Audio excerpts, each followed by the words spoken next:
Are you wondering how to import photos into Lightroom CC? I thought you might be. Well, I'm about to show you how to do just that. Don't go away.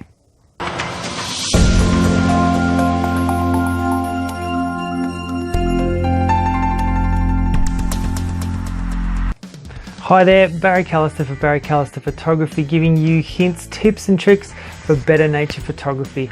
On this channel I do gear reviews, camera tutorials, Lightroom and Photoshop tutorials and a whole lot more. So if you're new, consider subscribing. Make sure to check out my Lightroom CC keyboard shortcuts videos too. I'll link to those in the video cards up in the right hand corner of the screen here and also at the end of this video. So let's get started on how to import your photos into Lightroom CC. We'll open our Lightroom here. Now if this is the first time you're doing this, of course you won't have any photos displayed in Lightroom because you haven't imported any yet. So it will say something like no photos to display or something similar to that effect. So if we go in up to the file menu here, click on file and come down to import photos and video, click on that, that will open your import window. You can of course do this also with the keyboard shortcut Control-Shift-I. That's Command-Shift-I on a Mac. Now I applaud Adobe for the design of this import window. It's fantastic, super easy. I love how it's set out and it flows across the top. Let's have a look here. So you've got over here is where your photos are coming from. In here is how they're going in and how you view them. And then over here is where they're going to on your computer. So let's have a look over here. If you've not connected a hard drive or a camera or an SD card, you will not have anything displayed over here. So you'll want to click this arrow up here. This will bring out this little window where your devices live. You can import photos from your desktop, your My Pictures folder or what have you. If you click Other Source, you can browse your computer to find your camera or your hard drive or whatever you've connected that you're importing your photos from. So today I'm going to choose this hard drive here and we'll come down to this folder there, say. So let's have a look at this middle section here. So you've got up the top, you've got some options. You've got copy as DNG, copy, move, or add. Now I shoot RAW, which is in your DSLRs, most DSLRs have the option to shoot RAW files. They're a larger file size, but what a RAW file does is it captures all the information that your sensor is receiving. JPEGs compress everything. They take a lot of the information and throw it out so that the file size is much smaller. You still get really pretty pictures, but there's not as much information in them and you're really limited with what you can do with them in editing. So I suggest to always shoot RAW. Yes, the file sizes are larger, but you get more information. You can drag details out of your shadows and your highlights and just you can do so much more with them. Now DNG stands for digital negative and it's a RAW file. It's still a RAW file, but it's not as large as an NEF, for example. Like I'm using a Nikon, so my RAW files are .NEF. If you're Canon, it's .CR2, I think.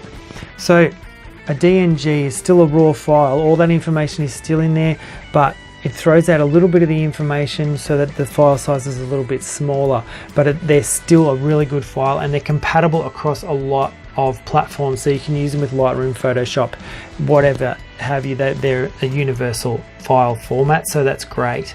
So I usually choose copy as DNG. You can also choose to copy them, leave them as they are, so they would copy straight across as NEF files. That's going to take up more disk space, so it's up to you whether you want to do that or not. You can choose to just move them to a new location and add them to a catalog, or you can choose to just add them to a catalog without moving them. So I choose copy as DNG most of the time. Works for me. Down here is how your photos are displayed here in the grid view. So if you select all photos, that will show you all the photos that are in this folder over here. Now this one here has been grayed out because I've imported that before.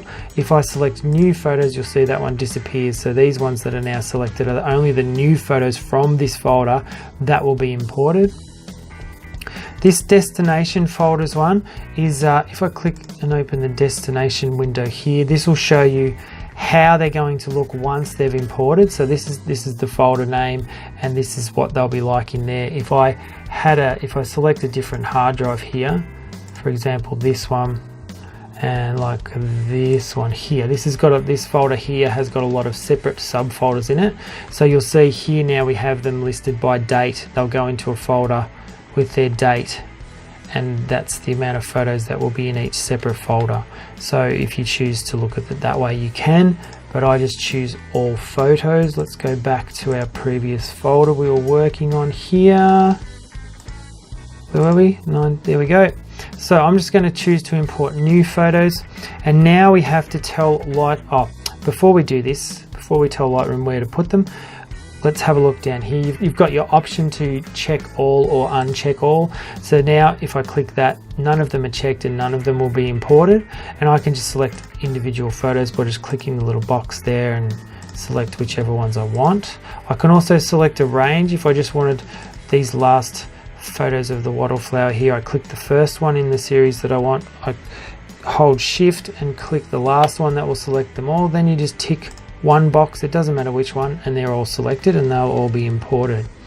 But for now I'm just going to select all photos and check them all. So these two things down here, this is your grid view, which we're currently in, or you can select loop view. So if you've got one photo selected and you hit loop view, it'll bring up that photo in a larger size and you can look at it and zoom in, check your focus and whatever. So that's grid view and loop view down there.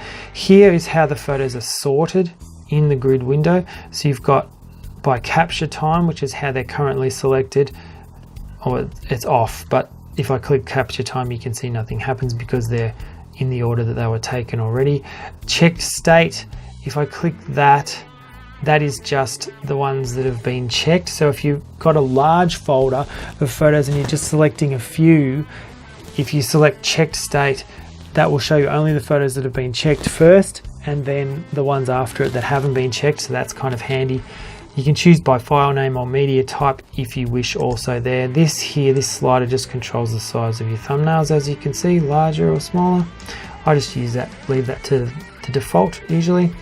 Over here is where our photos are going to.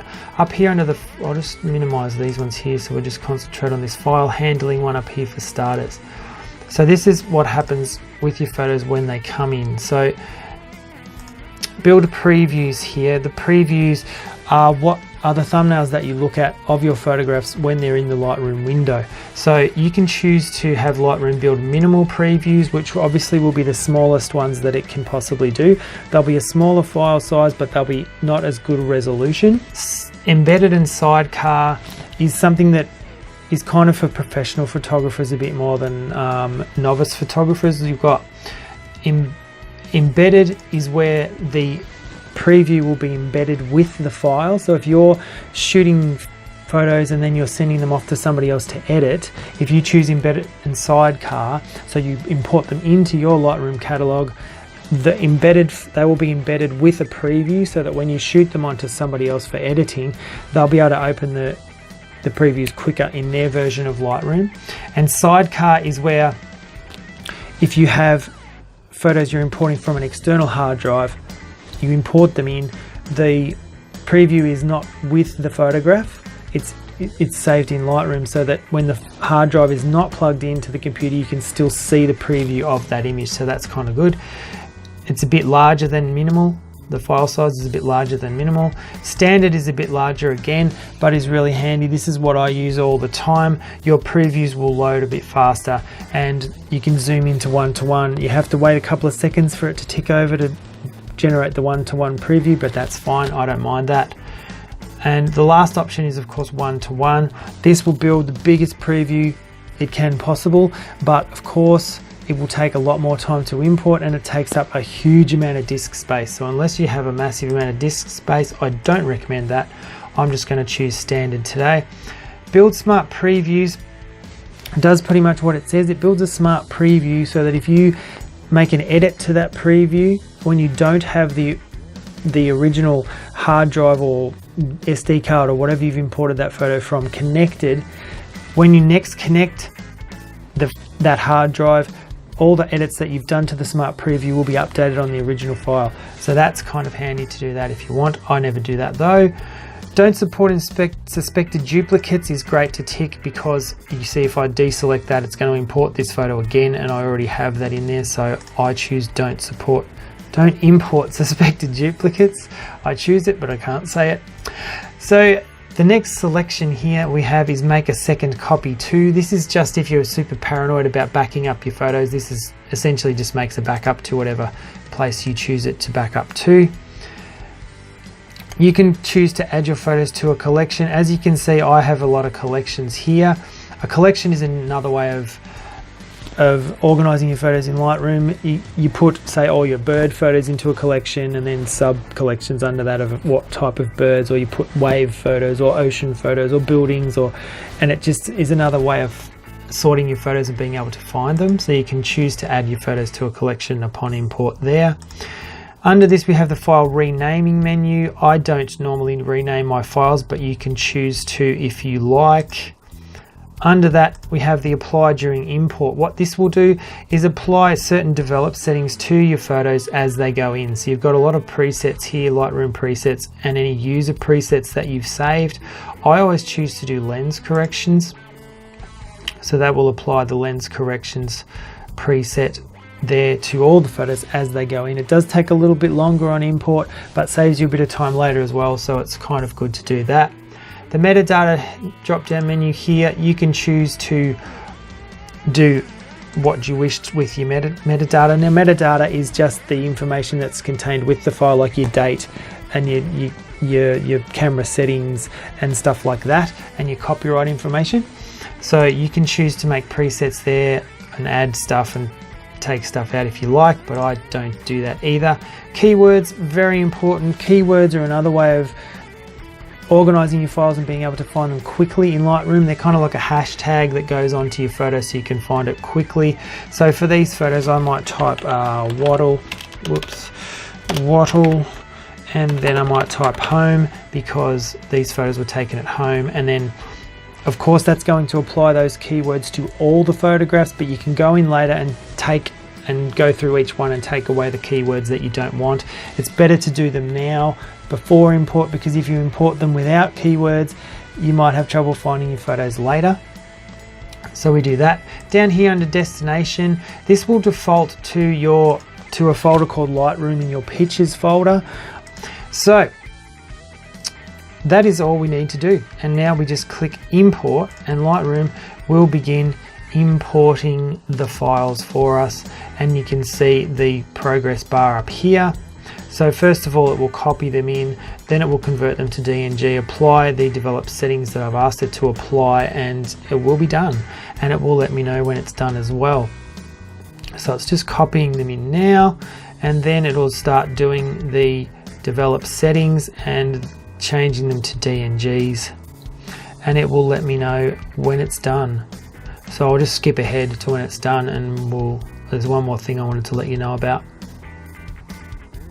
And you can see now it tells us 23 photos were converted to DNG. You can choose not to show this notification again if you wish.